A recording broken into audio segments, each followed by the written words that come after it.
దేవుని పరిశుద్ధ నామమునకు ఘనత మహిమ ప్రభావములు కలుగునుగాక. హల్లెలూయా.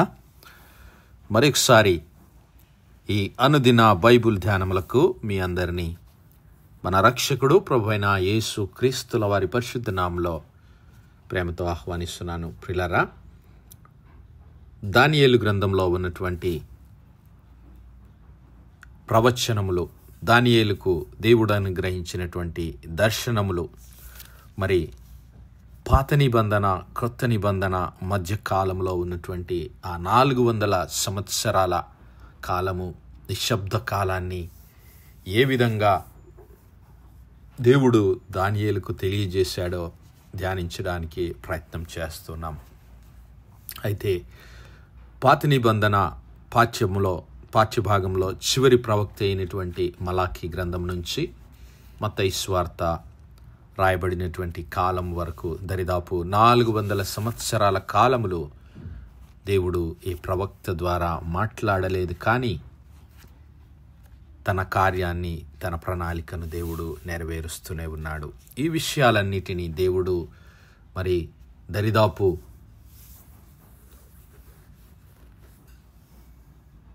ఆ మలాకీ గ్రంథమునకు ముందుగానే క్రీస్తు పూర్వము మరి 600 సంవత్సరాల దరిదాపు కాలంలో దేవుడు ఈ విషయాలన్నిటినీ దానియేలుకు తెలియజేశాడు.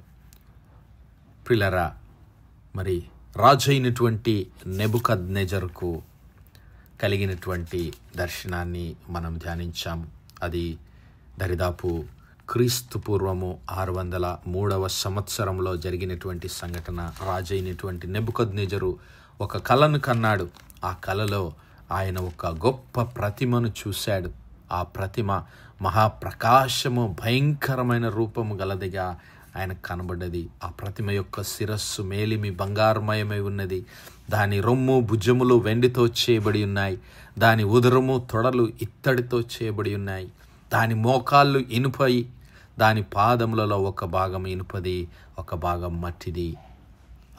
అలా ఉన్నటువంటి ఆ విగ్రహాన్ని చేతి సహాయం లేక తీయబడినటువంటి ఒక రాయి, మరి ఇనుము మట్టి కలిసినటువంటి ఆ ప్రతిమ యొక్క పాదముల మీద పడి దాని తుత్తునియాలుగా విరుగొట్టి, మరి ఆ రాయి మరి గొప్ప పర్వతము వలె మారిపోయి సర్వభూతలమంతా అది వ్యాపించింది. ఈ గొప్ప దర్శనాన్ని రాజైనటువంటి నెబుకద్నెజరు, ఈ కలను ఆయన చూశాడు. అయితే దాని భావం ఏమిటో తెలియక ఆ దేశంలో ఉన్నటువంటి జ్ఞానులందరినీ పిలిపించడానికి తన మరి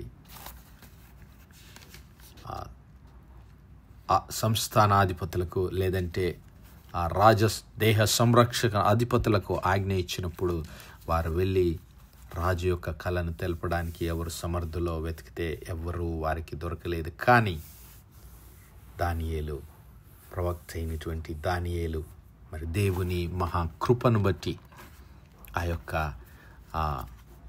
కళ భావాన్ని రాజుగారికి తెలియజేశాడు. దానియేలు తన స్నేహితులు మరి అజర్యా, మిషాయేలు,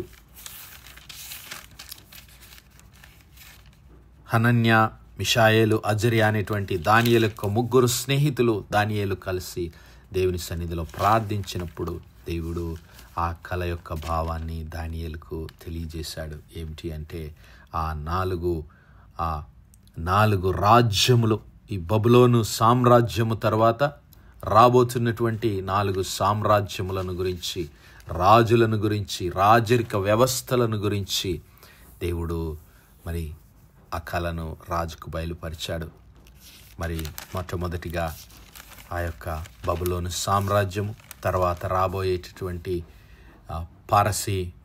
పారసీకులు, మాదీయులు కలిసినటువంటి సామ్రాజ్యం, ఆ తర్వాత గ్రీకు సామ్రాజ్యము, ఆ తర్వాత రాబోయేటటువంటి రోమా సామ్రాజ్యాన్ని గురించి దేవుడు ఆ కళను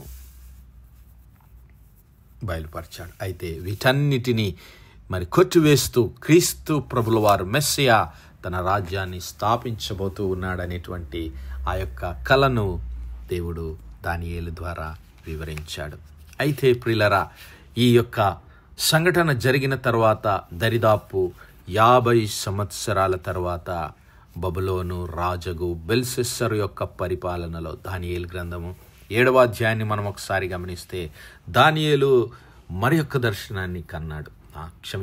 దానియేలు ఈసారి ఒక దర్శనాన్ని చూశాడు. మొట్టమొదటిది అది రాజగు నెబుకద్నెజరుకు కలిగినటువంటి కళ. దానిని దేవుడు దానియేలుకు తెలియజేశాడు. అయితే ఆ తరువాత దరిదాపు 50 సంవత్సరాలు గడిచిపోయాయి. ఇప్పుడు బబులోను రాజగు బెల్షస్సరు యొక్క పరిపాలనలో మొదటి సంవత్సరం దానియేలు ఒక దర్శనాన్ని చూస్తున్నాడు. ఇదిగో బబులోను రాజగు బెల్షస్సరు యొక్క పరిపాలనలో మొదటి సంవత్సరమున దానియేలునకు దర్శనములు కలిగెను. అతడు తన పడక మీద పరుండి ఒక కల కని ఆ కల సంగతిని సంక్షేపముగా వివరించి వ్రాసెను. దానియేలు వివరించి చెప్పినదేమనగా, రాత్రి అందు దర్శనములు కలిగినప్పుడు నేను తేరి చూచుచుండగా ఆకాశపు నలుదిక్కుల నుండి సముద్రము మీద గాలి విసురుట నాకు కనబడెను. అప్పుడు 4 మిక్కిలి గొప్ప జంతువులు మహాసముద్రములో నుండి పైకెక్కెను. ఆ జంతువులు ఒకదానికొకటి భిన్నములై ఉండెను. మొదటిది సింహమును పోలినది గాని దానికి పక్షిరాజు రెక్కల వంటి రెక్కలుండెను.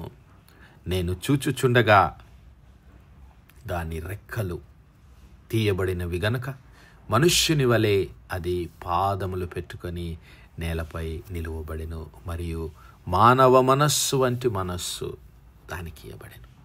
ఇక్కడ దానియేలు మరి యొక్క దర్శనాన్ని చూస్తూ ఉన్నాడు. ఏమిటి అంటే, ఆయనకు ఆ రాత్రి యందు ఆయన మరి ఆకాశం వైపు దేవుని వైపు చూస్తూ ఉన్నాడు. మరి దేవుని ధ్యానిస్తూ ఉన్నాడు. దేవుని గురించి తలంపులు తలుస్తూ ఉన్నప్పుడు మరి రాత్రి యందు ఆయనకు ఒక దర్శనాన్ని చూస్తూ ఉన్నాడు. ఇదిగో ఆకాశపు నలుదిక్కుల నుండి సముద్రం మీద గొప్ప గాలి విసురుతుంది. అయితే ఆ సముద్రంలో నుంచి 4 గొప్ప మరి జంతువులు పైకి వస్తున్నాయి. ఏమిటి ఆ సముద్రం అంటే? ఆ సముద్రమే ఈ భూలోకము.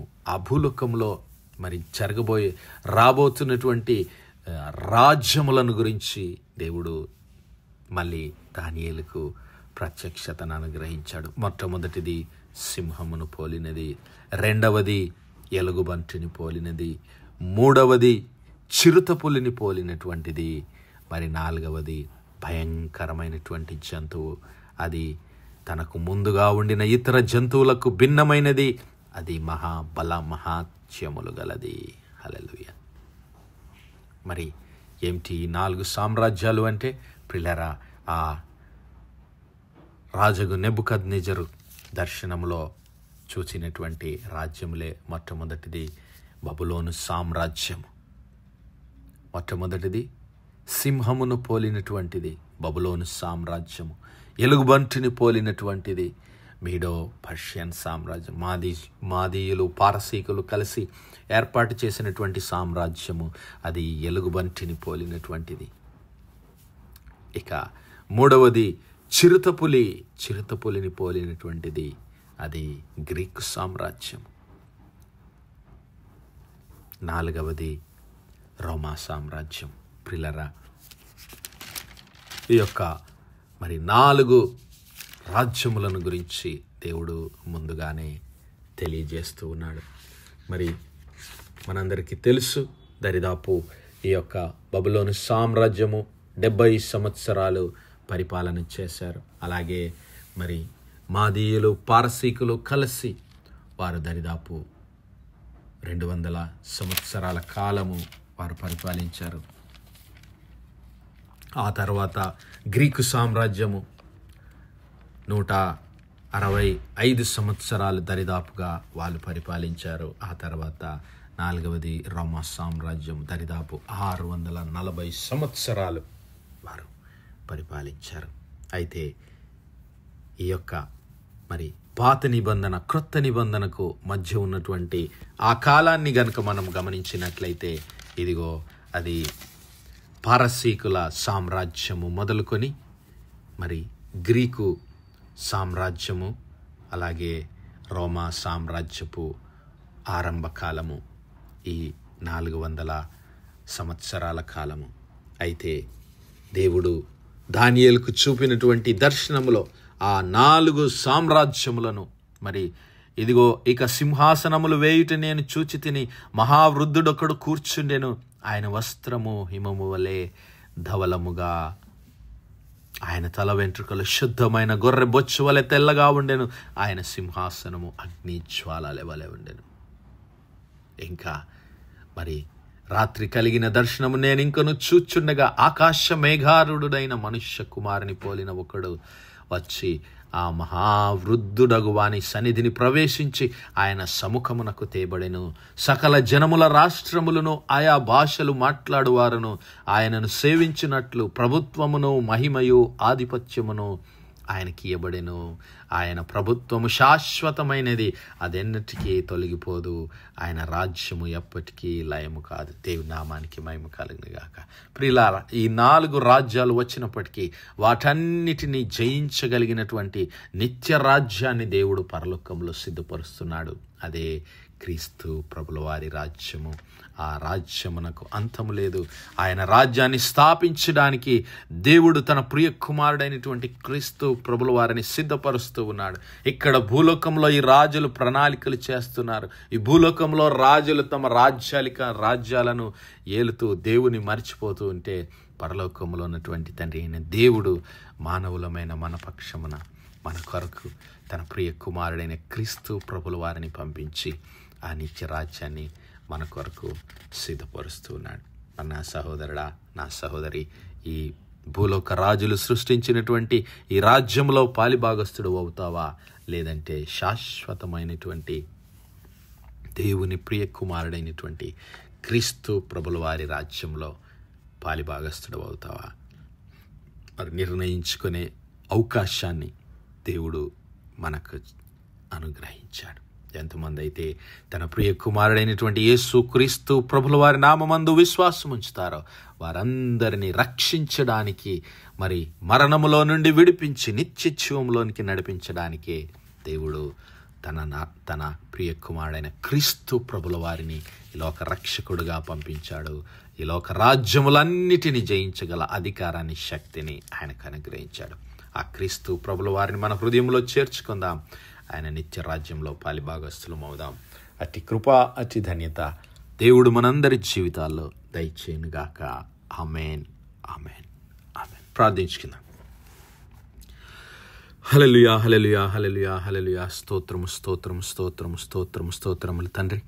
అత్యంత కృపాభరితుడవు, అత్యున్నత సింహాసనంపై ఆసీనుడవైన మా ప్రియ పరలోకపు తండ్రి, చెమ్మగలిగిన మా దేవ, సైన్యములకు అధిపతి వగు మా యెహోవా తండ్రి, కృపా కనికరములు గల మా ప్రభువా, సూర్యోదయం మొదలుకు ఇంత మటుకు మా తండ్రి మీ చల్లని రెక్కల నీడను భద్రపరిచి, అయ్యా మరొకసారి ఈ రాత్రికాల సమయమందు మీ ప్రియ కుమారుడు మా ప్రభువైన యేసు క్రీస్తుల వారి పరిశుద్ధ నామములో దేవా మీ కృపా సన్నిధానంలో ప్రార్థించడానికి సజీవ లెక్కలో మమ్మల్ని లెక్కించిన మీ ప్రేమకు వందనాలు, కృతజ్ఞతాస్తుతులు, స్తోత్రాలు, స్తోత్రాలు, స్తోత్రాలయ్యా.